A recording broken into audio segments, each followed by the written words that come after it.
Lo que decía Blas Llano en este mismo programa, negando contactos con el presidente Horacio Cartes. ¿Qué tenemos ahora, Juanqui? Bueno, como ya adelantabas, Enrique, el senador Blas Llano cuando estuvo en piso en AM y cuando Santiago le preguntó cuándo fue la última vez que habló con Cartes, mintió. Y lo podemos asegurar fehacientemente esto. Llano mintió al estar en piso en AM el 18 de septiembre pasado. ¿Y por qué? Vamos a ver ahora las siguientes placas. El resumen de llamadas que hubo entre el presidente de la República y el líder del movimiento Equipo Joven. El 16 de marzo, por ejemplo, habló a las 18:50. El 31 de marzo, 22 y 32, ya no recibe una llamada, ya no llama a Cartes. Sí. El 8 de abril volvió a hablar con él. El 11 de abril, la misma historia. El 17 de abril, y esto me quiero detener ahí un segundo, Enrique. El 17 de abril a las 12:09 y después a las 12:35. ¿Te acordás qué pasó el 17 de abril, Enrique? ¿Qué pasó? Recordame, por favor. Una hora después, Horacio Cartes, a través de su Twitter, anunciaba que renunciaba a la reelección presidencial. El día en el que hacía ese anuncio, Cartes estaba hablando con Blas Llano por teléfono. Una hora antes habló con Llano. Una hora antes, exactamente una hora antes. A las 13:30 marca el tuit del presidente de la República en su perfil oficial. Seguimos mirando. El 16 de mayo a las 19:02 Llano volvió a conversar con Cartes. El 18 de mayo la misma historia, 72 segundos esa vez. 30 de mayo a las 10:58, 206 segundos de conversación. El 30 de mayo otra vez a las 21:46, 206 segundos también de conversación. El 21 de junio.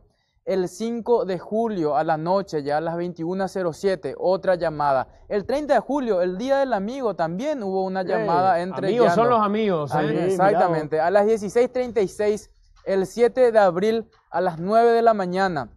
Esto es lo que más se acerca a lo que le decía Llano a Santiago en la última ocasión, porque en esa época es que se comienza a formar Irma, pero todavía estaba lejos de Estados Unidos como para decir que era por esa cuestión que estaba hablando con el presidente de la República. La última llamada, por lo menos de la que nosotros sabemos, el 3 de octubre a las 11:53. Pero no solamente tenemos este registro de llamadas entre Llano y Cartes. También, ¿sabes qué encontramos gracias al nuevo cruce de llamadas, Enrique? Que el senador Blas Llano se pasaba realizando llamadas desde un lugar políticamente muy importante. ¿Desde dónde? Desde Emburu Villarroga, desde la residencia presidencial. Llano llamando desde Emburu Villarroga. Exactamente. Estas son algunas de las llamadas, el resumen de las llamadas que hizo y recibió Blas Llano desde la casa presidencial.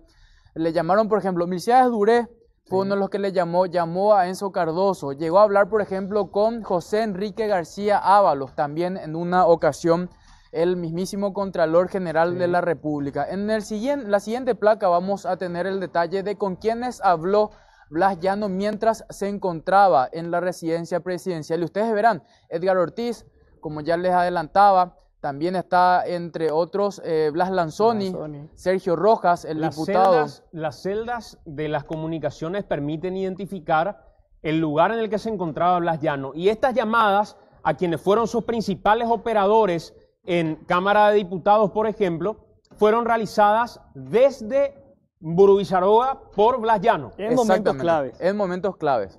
Esto es en los días previos y posteriores a la reelección, al intento de enmienda para establecer la reelección.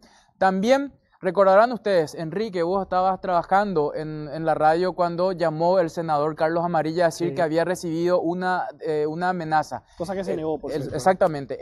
A las 22:32 del 31 de marzo, Blas Llano llama a Horacio Cartes, que se encontraba todavía en Emburu Villarroga. Exactamente 59 minutos después, 23:31.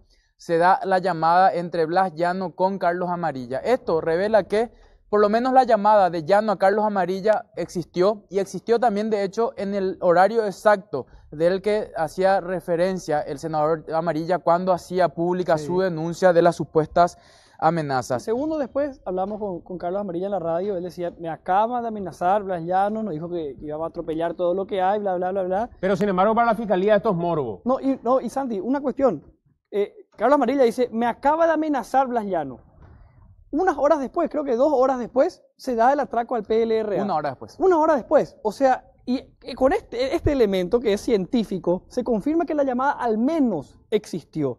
Si lo que buscamos es saber de dónde vino la orden de atropellar el PLRA y la denuncia que hizo públicamente Carlos Amarilla, bueno, acá hay elementos suficientes como por lo menos para abrir hipótesis, cosa que la Fiscalía absolutamente no hizo. Y por último, me gustaría a mí preguntar, ¿qué tiene que hacer Luis Canillas, asesor de la entidad binacional Yacyretá, en comunicación constante, no solamente con Críspulo Sotelo cuando este era comandante de la policía, sino con quienes lo siguieron en el cargo?